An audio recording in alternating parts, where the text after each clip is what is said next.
রাশিয়াতে জানলে অবাক হবেন, এদেশে পশু পাখিদের থাকতে গেলেও গভর্নমেন্ট রুলস মেনে চলতে হয়। এখানে কুকুর এবং বিড়ালের পাসপোর্ট বাধ্যতামূলক। পাসপোর্ট ছাড়া দেশ তো দূরের কথা, শহরের বাইরেও বের হতে পারবে না। আপনার যদি বিড়াল থাকে এবং আপনার অ্যাপার্টমেন্ট 10 তলার বেশি উঁচুতে হয়, তাহলে বিড়ালকে বারান্দায় রাখা বেআইন। রাশিয়ার কিছু কিছু এলাকায় কুকুরের সাঁতার প্রশিক্ষণ বাধ্যতামূলক। যদি মালিক তাকে নৌকা বা হ্রদের ধারে নিয়ে যায়, তাহলে কুকুরকে প্রথমে সাঁতার শেখাতে হবে, তাহলে মালিকের বিরুদ্ধে ব্যবস্থা নেওয়া হতে পারে। যদি আপনি কুকুর নিয়ে রাস্তায় বের হন, তাহলে আপনাকে অবশ্যই সঙ্গে একটি প্লাস্টিক ব্যাগ রাখতে হবে, যাতে কুকুরের মল পরিষ্কার করতে পারে। এই পাসপোর্টে কুকুরের বয়স, জাত, মালিকের নাম, ওজন, চোখের রং, এমনকি নখের অবস্থা পর্যন্ত উল্লেখ করতে হবে।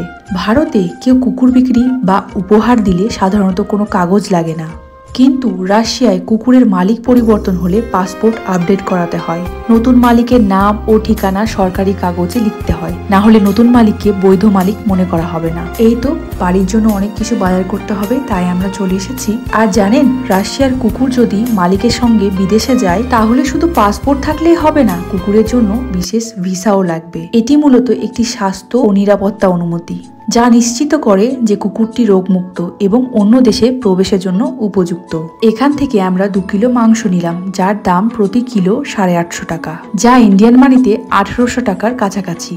আবার আপনি যদি অ্যাপার্টমেন্টে থাকেন এবং আপনার কুকুর থাকে, তাহলে লিফটে ওঠানোর আগে প্রতিবেশীদের অনুমতি নেওয়া বাধ্যতামূলক, কারণ কেউ যদি কুকুরকে ভয় পায় বা অ্যালার্জি থাকে, তাহলে তাদের আপত্তির কারণে কুকুরটি লিফট ব্যবহার করতে পারবে না। যদি কোনো কুকুর হারিয়ে যায়, তবে তাকে খুঁজতে পুলিশের কাছে রিপোর্ট দাখিল করতে হয়। রাশিয়ায় যদি কারোর বাড়িতে 5টির বেশি কুকুর বা 7টির বেশি বিড়াল থাকে, তাহলে তাকে গভর্নমেন্ট অনুমতি নিতে হবে।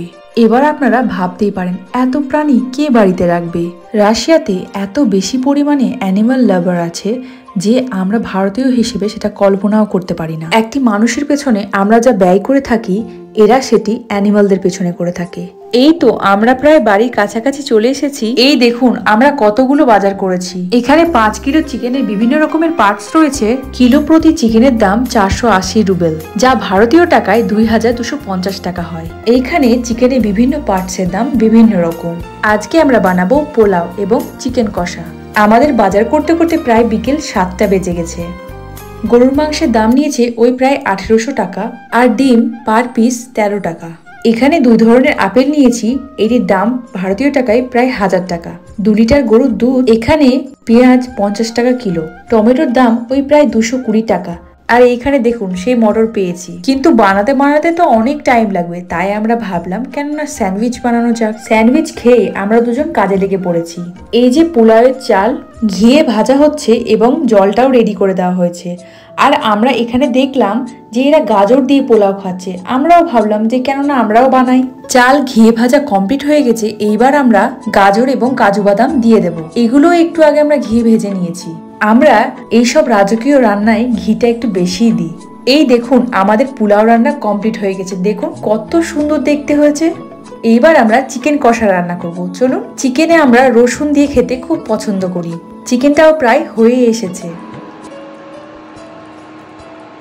তাহলে বিসমিল্লাহ বলে শুরু করা যাক। অসাধারণ টেস্ট, মন ভরে গেল খেলো। তারপরে খাওয়া দাওয়ার পর আমি আমার স্বপ্নের বাড়িটাকে সাজাতে বসে গেলাম। এই দেখুন আমি কত কিছু কিনে এনেছি বাড়ি সাজানোর জন্য। আজকের ভিডিওটি এই অবধি থাক। দেখা হবে আপনাদের সাথে আবার একটি নতুন ভিডিও নিয়ে। সবাই ভালো থাকবেন এবং সুস্থ থাকবেন।